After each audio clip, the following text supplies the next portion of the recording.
When a village leaves the place where it was born, every step feels like a memory being left behind. Under a gray sky filled with ash, the Red Valley tribe moved across a dead land. Behind them, the northern horizon still burned red from the volcano. Black smoke rolled upward, swallowing the sun and turning daylight into an endless dusk. Bare feet and rough leather sandals crossed the cold ash. Every footprint disappeared almost as soon as it was made, erased by the wind, as if the earth itself refused to remember the road. In the prehistoric world, roads did not exist.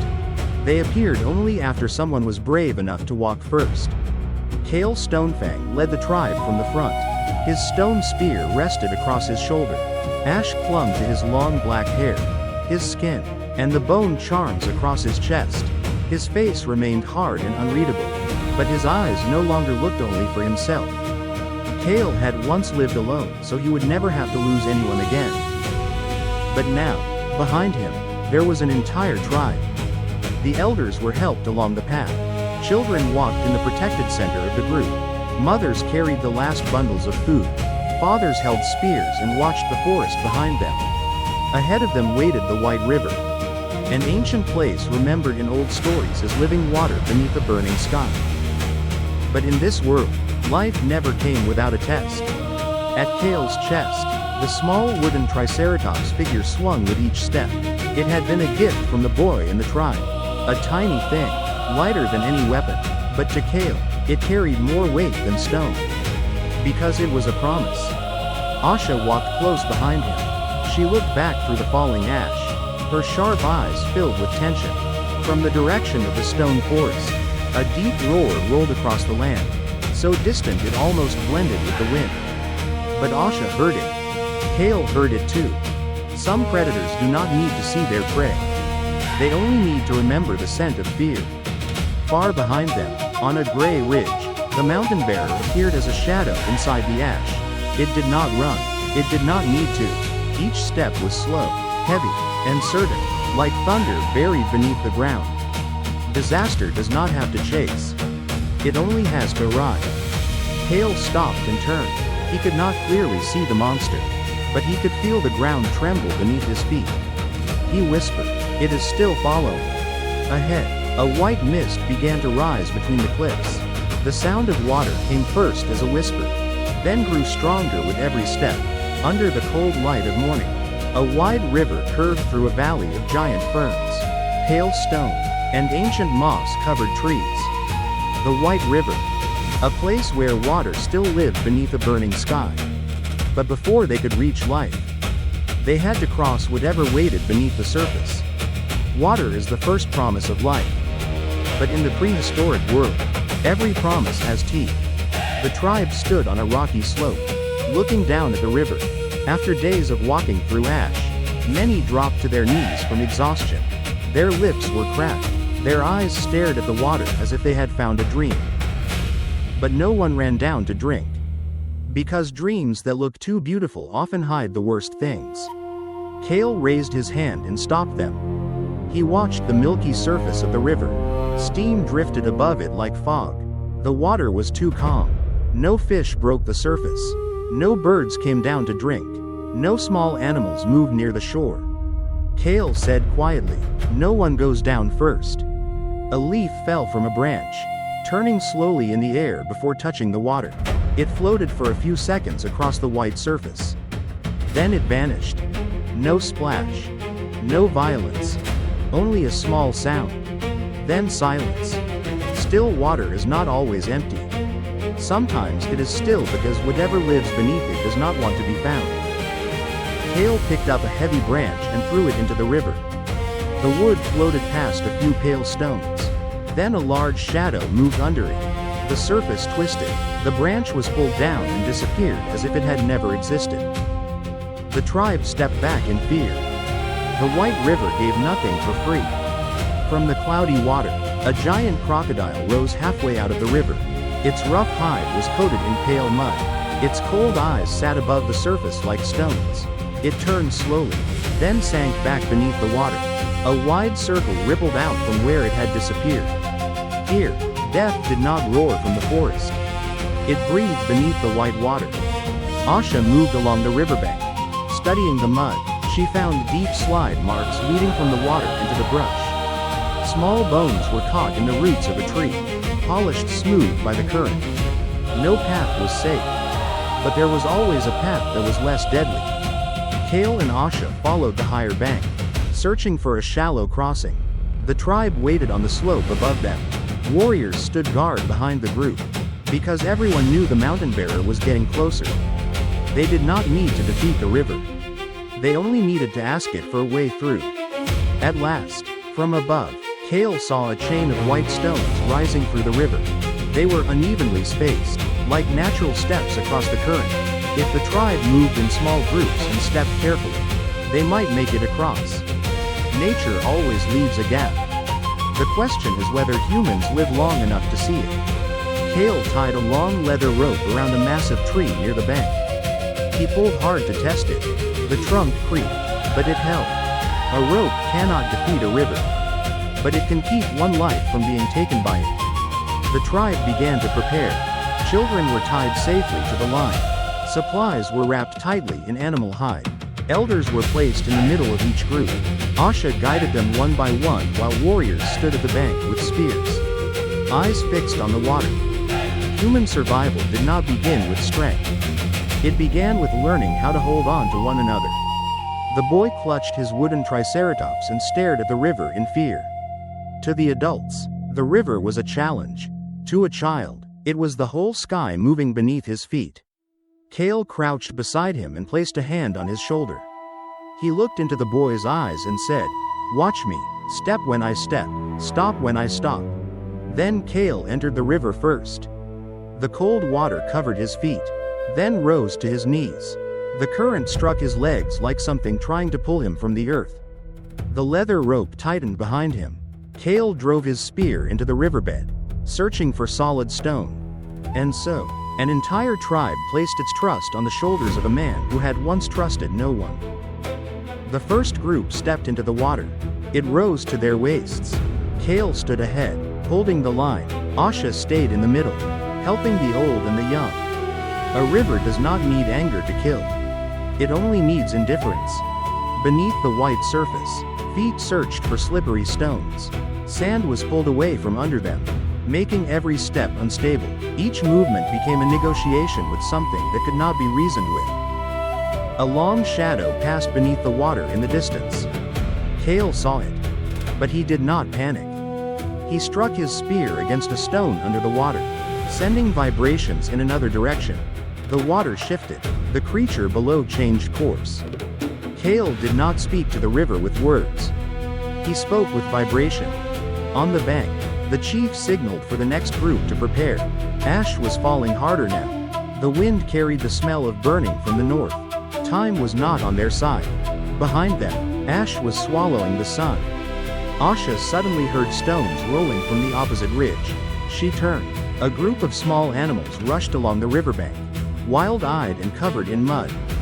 Once again, the smallest creatures warned of something larger. Far up on the slope, through the gray ash, the mountain bearer appeared. It was closer now. Slow, but never stopping. Disaster had found them again. The tribe was halfway across the river when the roar reached them. Some people panicked. The rope shook hard. Those in the back pushed against those in front. Water rose around them. In the water, fear is more dangerous than claws. Because fear makes the feet forget the ground. KAEL lifted his spear high so everyone could see him above the current. He shouted, "Do not look back, look at the rope." The leather line stretched under the weight of the tribe and the force of the river. Some strands began to fray. One tribe, one river, one rope, no room for a mistake. From upstream, a large tree trunk came spinning through the water. It rushed toward the group, turning through white foam and sharp rock. KAEL saw it coming and signaled everyone to get low. Nature does not choose sides. Everything inside it can become a weapon. The log swept over the group as they ducked. Water exploded around them. Some screamed, but no one let go. Sometimes survival does not come from outrunning death. It comes from listening at the right moment. The first group finally reached the far bank. Asha pulled the last person up onto the rocks and gasped for breath. Half the tribe had crossed, but the other half still stood between the past and the future. KAEL looked back toward the old bank. The mountain bearer was descending into the valley. And KAEL knew there was not enough time to save everyone. Someone had to stay behind longer than the rest. KAEL untied the rope from his body and handed it to Asha. He pointed toward the far bank, telling her to keep moving the people across. Asha stared at him. She understood what he was about to do. She shook her head. But she took the rope anyway. Because time had run out. Some decisions do not need to be explained. Because if you explain them, the people who love you will not let you do them. KAEL turned back toward the old bank. He ran up onto the wet stones near the river. Behind him, the tribe continued crossing. He was not running from the mountain bearer. He was choosing where it would be allowed to rage. The monster entered the valley. Ash covered its massive body. Spines rose from its back like black slabs of stone cutting into the sky. It had crossed the stone forest, the fire, and the ash for one reason: to find one man. KAEL stood on a rock near the river and struck his spear against a dry bone, sending a sharp sound across the valley. He called out, "I am here." The mountain bearer turned. Its eyes locked on KAEL. And disaster remembered the one who had made it fall. KAEL ran along the riverbank. The mountain bearer charged after him. Every step shattered stone and threw ash into the air. Once again, KAEL pulled the storm away from those weaker than himself. In the river, the tribe saw him being chased. Some wanted to stop, but Asha shouted for them to keep moving. To survive, they had to do the hardest thing of all: keep walking when their hearts wanted to turn back. The boy saw KAEL from the middle of the river. Tears mixed with river water on his face. But he held the rope tightly, exactly as KAEL had told him. A child's courage is not the absence of fear. It is moving forward while afraid. KAEL reached a slick stone bank near the river's edge. The current raged below him. He looked at the whirlpool, then at the monster coming toward him. The river had been the enemy. Now it might be his only ally. KAEL picked up a white stone and threw it hard into the spinning water near the bank. The current surged and struck the weak rock beneath the surface. He did not need the river to kill for him. He only needed it to do what it had always done: pull everything down. The mountain bearer rushed onto the wet rock. KAEL dodged to the side. The beast slipped, sending water high into the air. But it did not fall. Its claws dug into the stone. It roared in fury. Even disaster must learn the law of wet ground. KAEL did not stop. He kept leading it along the bank toward a cracked stone shelf beside the whirlpool. He breathed hard and watched the creature's feet. One more step. From above, KAEL looked impossibly small between the river and the monster. On one side was water. On the other was disaster.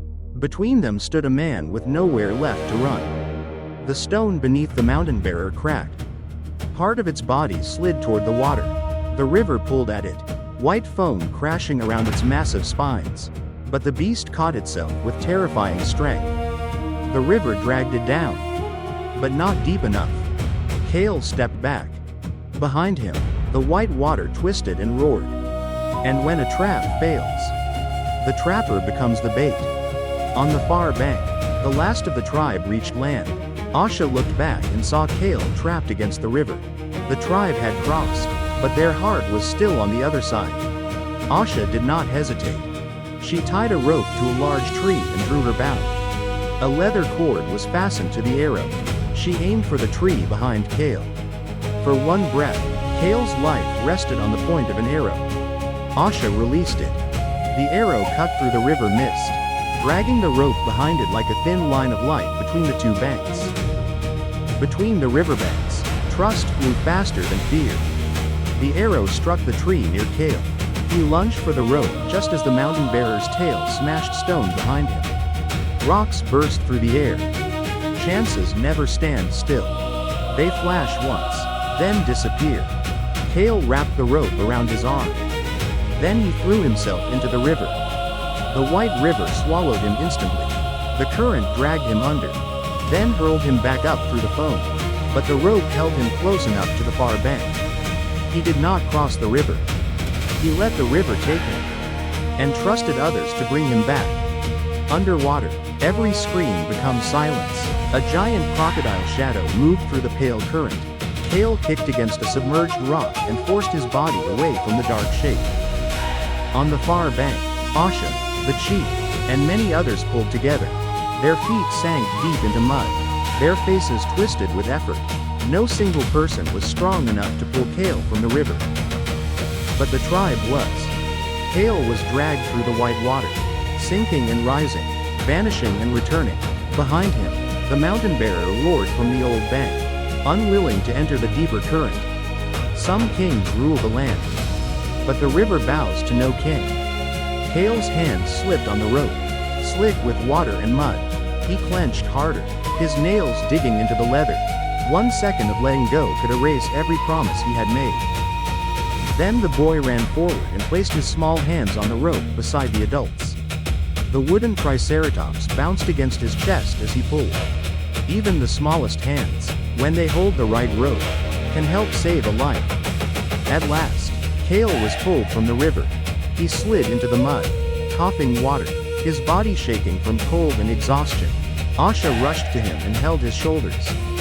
KAEL had once believed survival meant meeting no one. The river had taught him otherwise. He opened his eyes. The tribe stood around him. KAEL breathed hard, then whispered, "I am still here." Across the river, the mountain bearer stood in ash and mist. Its roar shook the water. The river had not killed disaster, but it had bought the humans something more valuable than victory. Time. The chief looked across the water, then signaled for the tribe to keep moving. No one could rest for long. The far bank was not an ending. It was only a place to breathe before walking again. The tribe left the river behind and entered a white forest filled with mist. KAEL walked slower now, but he still led from the front. Ahead, the white river would not bring them peace. It would bring them to a secret buried longer than fear itself. They moved through the pale forest. Moss covered the trees, mist wrapped around every branch. Water dripped from leaves onto stone. Where there was water, life had begun to return. But life was not the only thing that remained. Strange stone pillars rose from the forest floor. Asha touched one and saw that its surface had been shaped flat. Faded handprints covered the stone. These rocks had not grown from the earth. They had been raised by human hands. The mist slowly parted. Before them stood the ruins of an ancient settlement built from white stone. Vines covered the walls, roots broke through the floors, but the shape of the old city still remained, silent in the forest like a memory that refused to die. Before Red Valley, before KAEL, before the stories told by firelight, people had lived here. KAEL studied the stone walls. His eyes were cautious, but there was something else there too, something almost like awe. He said, "We are not the first to run to this river." On one wall, they found carvings, people guiding herds, a volcano, a river, and a spined creature held back by water. The ancient ones had not only recorded their fear, they had left behind a way to survive it. The chief of Red Valley knelt before one symbol. It matched the markings from the cave back home. 2 tribes, 2 lands, 1 memory. This disaster had returned many times before. KAEL and Asha found a stone map carved into a wall. It showed many rivers meeting at one great lake. If the map was true, the White River was only one branch. At the end of it waited the Sun Eye Lake. The tribe sheltered inside the ancient stone settlement. Small fires were lit, the exhausted were cared for. Hides were hung against the walls. For the first time in many days, they had shelter from the wind, water nearby, and a night without sleeping under a sky of ash. The boy placed his wooden triceratops beside an ancient handprint on the wall, joining 2 ages without knowing it. A child does not always know when he is touching history. But history sometimes begins with a small hand. Night settled over the stone ruins. Ash on the ground trembled. A small pool of water rippled. Stone walls can block the wind, but they cannot block what remembers the way here.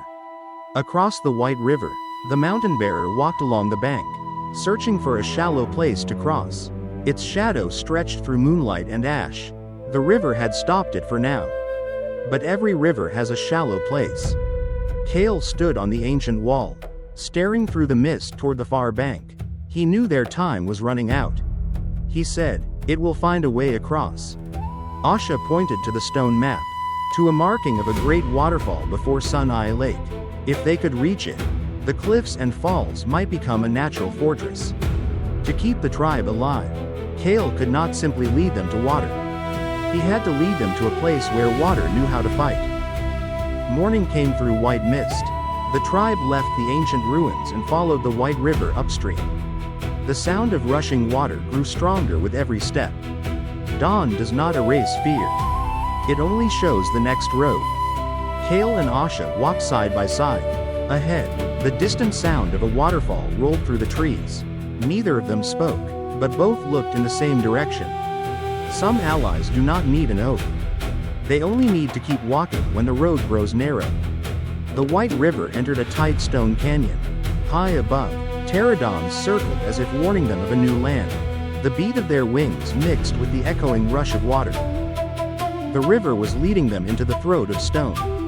When the tribe passed through the canyon, the world opened. Before them lay a massive lake shining under the sun. Waterfalls poured from every cliff, falling in white curtains around the basin. The lake reflected the sky like an open eye. At the end of the white river, they had found the place where the sun seemed to fall to earth. Sunai Lake. For the first time in many days, KAEL's eyes held a trace of hope. But hope in this world never arrives alone. The surface of the lake began to tremble. Deep beneath the water, a massive shadow moved. No one could see what it was. They only knew it was large enough to make the entire lake shift. On the far ridge, through ash and light, the mountain bearer appeared above them. It looked down at the tribe. A roar came from the cliff. And from beneath the lake, something answered. KAEL tightened his grip on the stone spear. He looked at the water, then at the monster above. And he whispered, "Water knows how to fight, but I do not yet know whose side it is on." The scream fades into the white light of the waterfalls. A single drumbeat echoes. The journey to Sunai Lake has only just begun.